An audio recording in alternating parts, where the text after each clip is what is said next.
everyone, it's Eileen from Plus Size to Plant Based. So today's kind of cool because it's 6 months since I've been fully vegan. I have not cheated at all. I can say that with 100% honesty. And I haven't been a raw vegan. I have had oil in my diet. I've had sugar in my diet.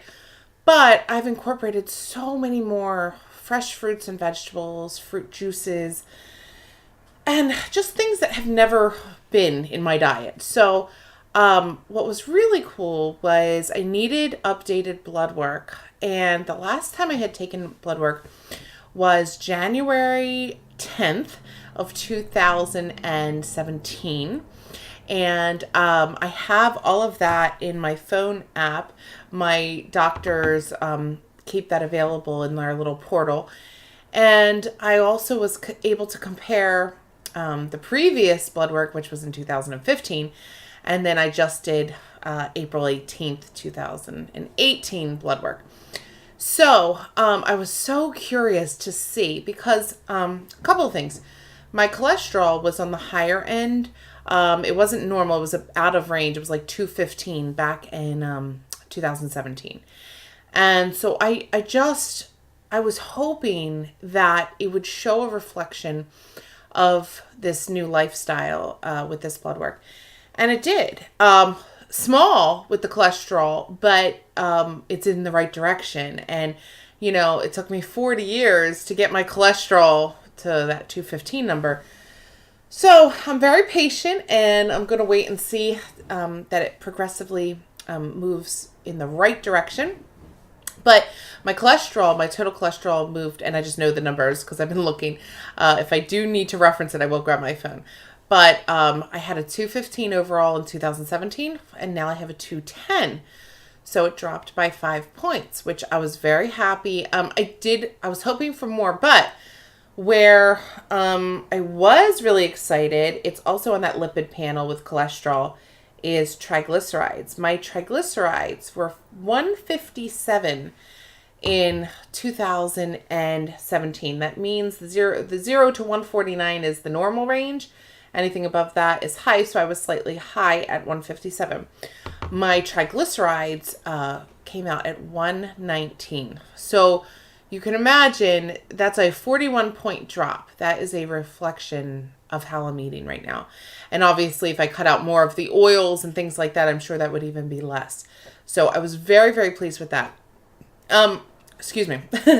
So a couple things that really jumped out at me. The hemoglobin A1C is the test for sugar. In this country, with everyone having type 2 diabetes these days, that A1C number is scary. I was always considered borderline. My mom's a diabetic. My grandmom's a diabetic.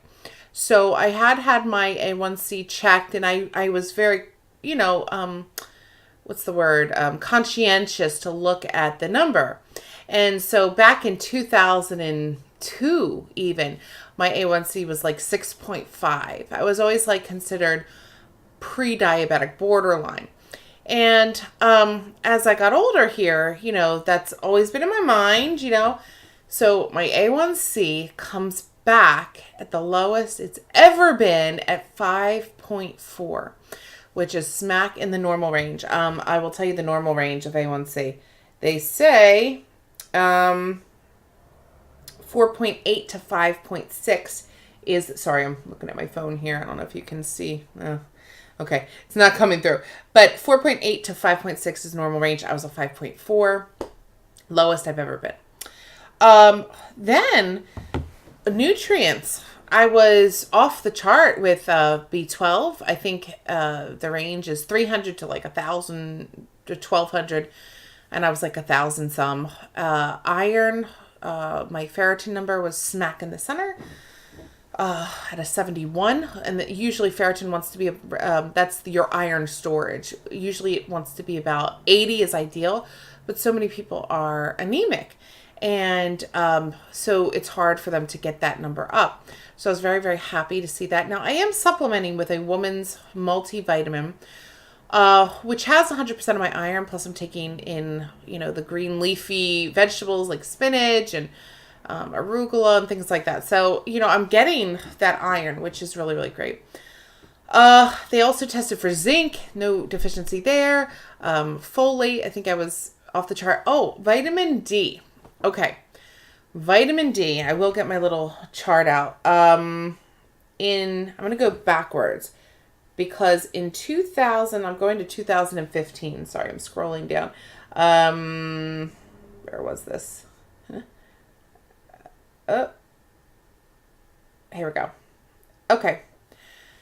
Now, the normal range for vitamin D is 30 to 100. In 2015, I was an 8. Okay, that was extremely low. I don't know if that fell through the cracks because I never heard about that deficiency then. Now, in 2017, I'm going to look at that. My vitamin D was 10.8. At that time, my doctor said that is the lowest she had ever seen. But when I went back on my test and I had an 8 in 2 years prior, clearly I was severely deficient in vitamin D. Now, she told me get right away on a really high supplement, like 10,000 IU. And I was a little hesitant, but I did take it and I didn't really feel too much difference. So I just continued to take it. Then I got lax with taking it. I was taking a multivitamin that had 1,000 IU. So I just recently got back to my 10,000. But anyway, so this test, I'm bringing it up again, 33.5, and the normal range is from 30 to 100. I think optimal would be like 50 or something. But to see such a leap in vitamin D, so excited because I don't care if somebody is a meat eater all the way. I was a meat eater and I had a vitamin D deficiency.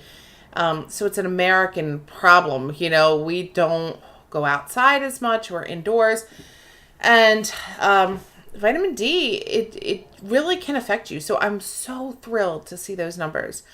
So the biggest thing overall was just noticing how my numbers, like my CBC, the complete blood count, were all completely in the normal range. Now, in both 2015 and 2017, on my complete blood count, there's a section, I think they're called MCH, and then MP something. Anyway, they have to deal with like the size of your red blood cells. And I was on the anemic side. And both blood tests from both years showed the same thing. This is the first one, then in 3 years, where I'm normal all the way. So even they must be a little bit bigger in volume. It's still on the lower side of normal, but it crept into the normal range. So it's kind of exciting to think that, 6 months, that's not a long time. Like I said, it's taken 40 years to eat, have the habits, and now I'm undoing a lot of that. So the blood work was very encouraging after only 6 months. So it'll be very fascinating to see where the blood work is in a few years, after I've been doing this for a while. Now, some of you might wonder why I don't cut out oil and things like that. I have cut out so much. And recently I think having some issues with soy. So I said, no, I'm done. So I've cut out, obviously, vegan, no meat, dairy, eggs. Okay. But I cut out soy as well. And I cut out gluten. So when people are vegan, a lot of the times they're having bread. They can have pizza, which is tomato sauce. They just leave off the cheese. I don't even have that as options because I cut out the gluten. And I think my body has clearly been like, yes, thank you. So I want to remain doing that. I want to stay in that kind of zone of what I'm doing. But it does require me cooking a lot of foods. And like I had a video on the Beyond Burger. I make them probably like once a week. And, they have oil in it, coconut oil and everything. Everything's like non-GMO. But, there's still some questions there. And so because I've cut out so much, this works well for me right now. I think as I progress, if I feel like, hey, I'm going to cut out something else or bring in something else, I'm trying to get creative with my meals. It's hard. I'm not going to lie and say, oh, it's so easy, because after a while, you're like, well, what else can I eat? It's a very difficult situation going out to eat, traveling, because if they don't have plant-based restaurants, you are stuck with the sides. And a lot of times those sides are going to have butter. And, you work so hard to avoid any type of animal proteins. You don't want to have a side somewhere at a restaurant that just is drenched in butter when you've done the best you can to avoid these animal proteins. So the good news is 6 months, it's looking good. And I'm going to keep this lifestyle going. It really encouraged me. It was like a validation. I mean, I thought if I got my blood work back and I was nutrient deficient in a lot of things. Oh, calcium too. I think the range was like 7 to 10. I was like a 9.7. So, I wasn't nutrient deficient. And it kind of was like validation for me to keep going. And this is it. It's a lifestyle change. And once you see these numbers and once you see the physical proof, it's like, we're the generation where we want to see it to believe it. And once you see the numbers, it's it for you. That's it. You don't want to go back. So I hope this video was helpful for anybody that has just started to become vegan and, hey, get your blood drawn maybe before you go vegan or get your blood drawn like shortly after so you have something to compare. Because 3 years from now, I'd love to see where my cholesterol is and I'd love to see like how I'm progressing. But so far, it's exciting news. And thanks so much, everyone, for watching. And if you haven't already, please like and subscribe. Have a great day. Bye-bye.